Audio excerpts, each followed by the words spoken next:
Hi, in today's video we're talking about secondary colors. So I have my handy dandy color wheel right here. So the secondary colors are green, orange, and violet. Okay, so green, orange, and violet.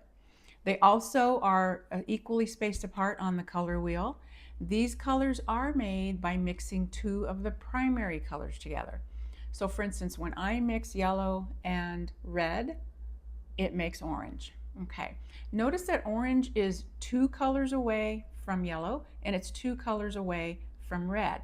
Okay, so if we wanted to make green, we would mix yellow with blue. So we've got the blue here and the yellow here, and green is right in between those two colors. Okay, so that's secondary colors and how to mix them and make them. And we'll talk about tertiary colors or intermediate colors in the next video.